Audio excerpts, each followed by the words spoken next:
Friends, जय माता दी। कैसे हैं आप सब दोस्तों? सावन का चौथा सोमवार। शिव और सावन एक दूसरे के पूरक, और सावन में सच्चे हृदय से महादेव से सभी कोई प्रार्थना करें, हाथ जोड़कर विनती करें, हे पाप विमोचन महादेव, हे पशुपति नाथ, हे रुद्र, हे व्योमकेश, हे वीरभद्र, हे विरूपाक्ष त्रिपुरारी, देखो पापी कैसे सीमा लांघ रहे, हे संकट हरता मंगल करता शशि शेखर, पिनाकी अंबिका नाथ, हे जटाधारी प्रलयंकारी, हे महादेव कैलाशी, अब तो प्रभु तुम आ जाओ, भव से पार लगा जाओ।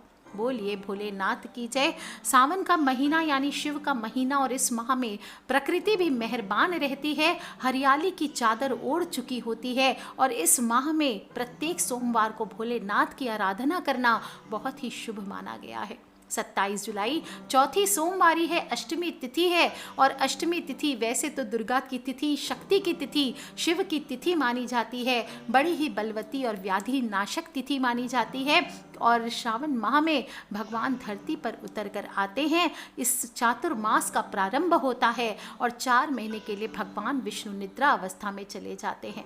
भोलेनाथ के हाथों पर ही सारी सृष्टि का भार होता है, और भगवान शिव ने जब समुद्र मंथन के दौरान विष पान कर लिया था तो उनका गला ताप से जलने लगा। सभी देवी देवताओं ने गंगा जल से उनका अभिषेक किया, जिसके बाद से सावन में जल अभिषेक की परंपरा शुरू हुई।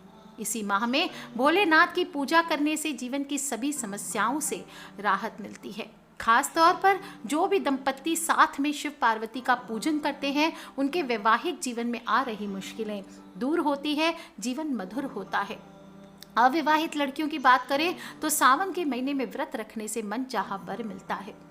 ऐसे तो पूरे सावन के महीने में भोलेनाथ की विशेष पूजा अर्चना की जाती है, लेकिन श्रावण माह की अष्टमी तिथि और सोमवार का संयोग हो तो ये महत्व और भी बढ़ जाता है। इस तिथि को भोलेनाथ का पूजन करने से सिद्धियों की भी प्राप्ति होती है। 27 जुलाई सोमवार है, और बृहस्पति यानी कि गुरु का नक्षत्र परिवर्तन भी हो रहा है, जो कि 30 सितंबर तक रहेगा। और ये नक्षत्र परिवर्तन बहुत ही निर्णायक है, क्योंकि पूर्वा आषाढ़ा नक्षत्र जो शुक्र का है, इस समय वह अशुभ स्थिति में है। इसलिए दोनों एक साथ मिलकर नकारात्मक परिणाम दे सकते हैं अगले आने वाले 40 से 60 दिन। विशेषकर जो धनु राशि, मकर राशि और वृषभ राशि वाले लोग हैं, उनको सावधान रहना चाहिए। इन तीनों का समय अभी थोड़ा सा अशुभ आंका गया है। दोस्तों, आपको बता दूं कि इस बार जो अक्टूबर नवंबर है, इस समय भी थोड़ी भयंकर प्राकृतिक आपदा आती दिखाई दे रही है। और सावन के चौथे सोमवार को अगर आप ग्रहों और नक्षत्रों को बेहतर बनाने के लिए आने वाले समय के लिए इस परिवर्तन को अच्छे से हैंडल करना चाहते हैं, तो इस समय आपको सभी लोगों को ये ध्यान रखना चाहिए कि अपनी वाणी और अपने व्यवहार पर नियंत्रण रखना चाहिए। यदि आप ऐसा कर लेते हैं तो आने वाले समय में बहुत सारी परेशानियों से बच जाएंगे। धार्मिक उपायों की बात करें तो सावन का महीना है, शिव जी की, भोलेनाथ का आपको अभिषेक करना चाहिए, उनके उपाय करने चाहिए। और साथ ही साथ हनुमान जी की एक फ़ोटो रख लीजिए, सुबह शाम आरती कीजिए, सरसों के तेल का दिया जलाइए। ध्यान रखें, सरसों का तेल का दिया सुबह 9 बजे से पहले या शाम को 7 बजे के बाद ही जलाना है। पक्षियों के लिए भी थोड़े से दाने पानी का प्रबंध कीजिए, और सूर्य देवता को रोज नियमित रूप से हल्दी घोल करके आपको अर्घ्य देना चाहिए। सुबह और शाम 2 बार स्नान करने के बाद शिव परिवार की पूजा करनी चाहिए। महादेव की स्तुति ध्यान रखें, कुछ लोग पूछते हैं मैम कब करें, सुबह करें शाम करें। महादेव की स्तुति दिन में 2 बार की जाती है, पहले सूर्य उदय पर और फिर सूर्यास्त के बाद, यानी प्रदोष काल में। सावन का सोमवार है, ब्रह्म मुहूर्त में यानी समय से सुबह उठे, सूर्योदय के 2 घंटे के अंदर अंदर उठ करके पूरे घर की साफ सफाई करके स्नान आदि करके निवृत्त हो जाएं। पूरे घर में गंगा जल का, गौमूत्र का छिड़काव कीजिए, और सूर्य देवता को 1 लोटा जल अर्पित कीजिए। घर के पूजा स्थल को साफ करके या जहाँ भी पवित्र स्थान हो, ईशान कोण की ओर मुख करके या पूरब मुखी या उत्तर मुखी हो करके आपको शिव जी की मूर्ति की स्थापना करनी चाहिए। जो लोग भी शिवलिंग स्थापना करेंगे, ध्यान रखिए जलेरी का मुख आपका उत्तर दिशा की ओर ही होना चाहिए। कुशा के आसन पर बैठ करके पंचामृत रख लीजिए अपने पास, दूध, दही, घी, शक्कर, गंगाजल आदि रख लीजिए, शहद आदि, और इसके बाद संकल्प लेकर के शिव और माता पार्वती का षोडशोपचार पूजन करें। शिवलिंग पर जल अभिषेक करें। 11 लोटे जल चढ़ाने का नियम आता है। काले तिल और दूध के साथ वो कीजिए, नहीं तो सादे जल से ही अभिषेक कीजिए। गाय का दूध अर्पित करें, इससे तन मन और धन संबंधी हर समस्या दूर होती है। शिवलिंग पर शहद की धारा अर्पित कीजिए, इससे आजीविका, नौकरी, व्यवसाय, इनसे संबंधित जितनी परेशानियां होती है उनसे छुटकारा मिलता है। भोलेनाथ को अभिषेक करने के बाद लाल चंदन लगाइए, उनका श्रृंगार कीजिए। माना जाता है शिवलिंग पर चंदन लगाने से जीवन में सुख शांति आती है। लाल चंदन नहीं है तो चंदन में ही थोड़े से केसर डाल लीजिए, वो आपको लगाना चाहिए। गंध, अक्षत, फूल, नैवेद्य, ये सभी चीज़ें भोलेनाथ को अर्पित करें। दूध, शहद को चरणामृत के रूप में ग्रहण भी करना चाहिए। और जब चंदन लगाएंगे तो मनोकामना पूर्ति हेतु उसी समय भोलेनाथ से प्रार्थना भी करनी चाहिए और अपनी मनोकामना बोलनी चाहिए। सुपारी, पंचामृत, नारियल, बेलपत्र, धतूरा, फल फूल जो भी आपके पास अवेलेबल है, आकड़े का फूल, ये आपको ज़रूर चढ़ाना चाहिए। वस्त्र अर्पित करें, जनेऊ अर्पित करें, दीपक जलाएं, भगवान भोलेनाथ का ध्यान करें, शिव चालीसा का पाठ कर सकते हैं। और ध्यान रखें, इस दिन बेलपत्र तो ज़रूर ही चढ़ाना चाहिए। बेलपत्र पर सफ़ेद चंदन की बिंदी लगाकर अगर आप अपनी मनोकामना बोलते हुए शिवलिंग पर अर्पित करते हैं, ओम नमः शिवाय का जप करते हुए, तो आपकी मनोकामना बहुत जल्दी पूर्ण होती है। 3 दलों वाला यानी 3 पत्तियों से युक्त एक बेलपत्र जो हम शिव को अर्पण करते हैं, कहा जाता है कि वो हमारे 3 जन्मों के पापों का नाश करता है और त्रिगुणात्मक शिव की कृपा भौतिक संसाधनों से युक्त होती है। इसलिए सावन के महीने में भगवान भोलेनाथ को इनके अर्पण करने से बहुत अधिक फलों की प्राप्ति होती है। आपको बेलपत्र अगर नहीं मिलता आपके एरिया में तो आप चांदी का बेलपत्र भी लेकर के अर्पित कर सकते हैं। और वो भी नहीं मिले तो जनेऊ या 3 या 5 कमलगट्टे जो होते हैं छोटे वाले, वो आप अर्पित कर दीजिए और इसको हमेशा वहीं चढ़े रहने दीजिए पूरे श्रावण मास। बाद में आप इसे विसर्जित कर सकते हैं। दोस्तों, इस व्रत में सफ़ेद रंग का खास महत्व होता है।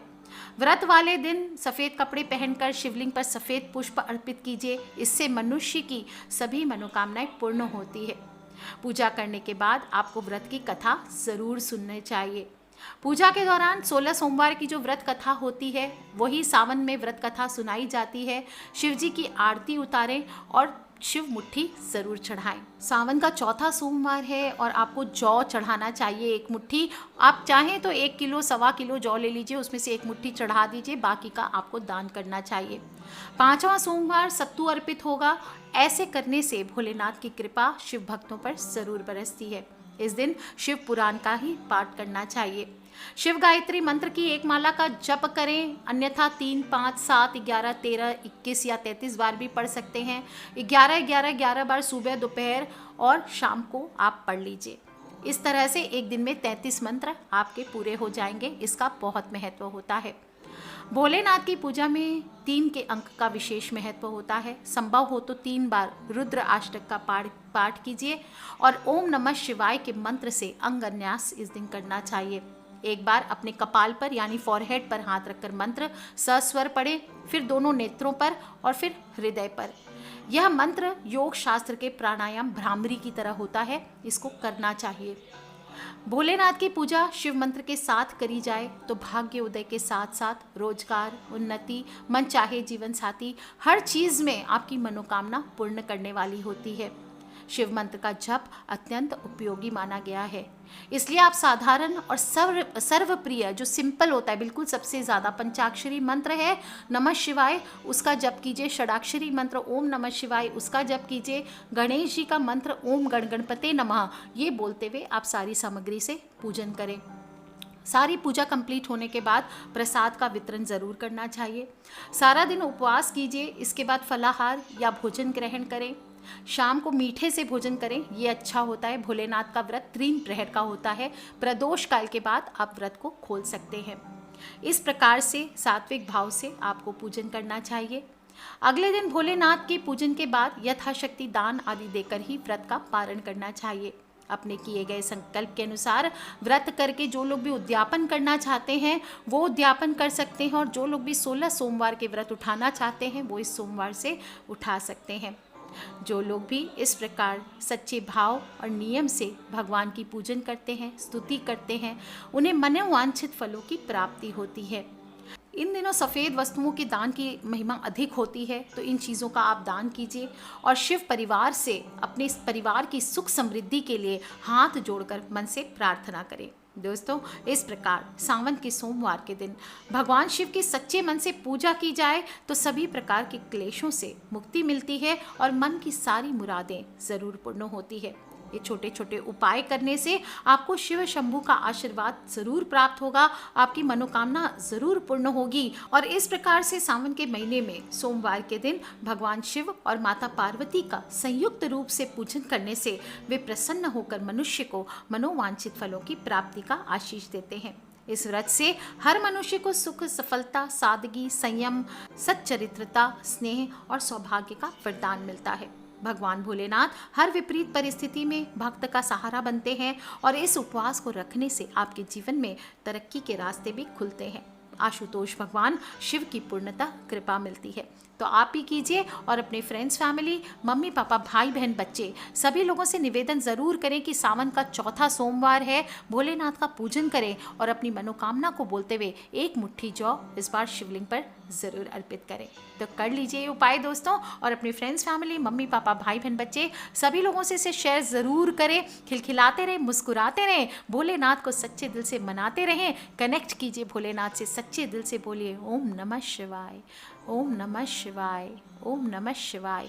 इस प्रकार से जप कीजिए, आप देखिए आपकी सारी दुविधाएं जीवन की दूर होगी। भोलेनाथ आपको सभी कष्टों से मुक्ति दिलाएंगे। आज के लिए इतना ही दोस्तों, खिलखिलाते रहिए, मुस्कुराते रहिए। सावन के सोमवार की आप सभी को हार्दिक शुभकामनाएं। भोलेनाथ की, माता शक्ति की कृपा आप पर और आपके पूरे परिवार पर बरसती रहे, इसी कामना के साथ आज के लिए इतना ही। Take care friends, love you all, जय माता दी। सब्सक्राइब करके रखें ताकि आने वाले वीडियो से आप और मैं कनेक्टेड रह सकें। Love you all, take care, जय माता दी, बम बम भोलेनाथ की।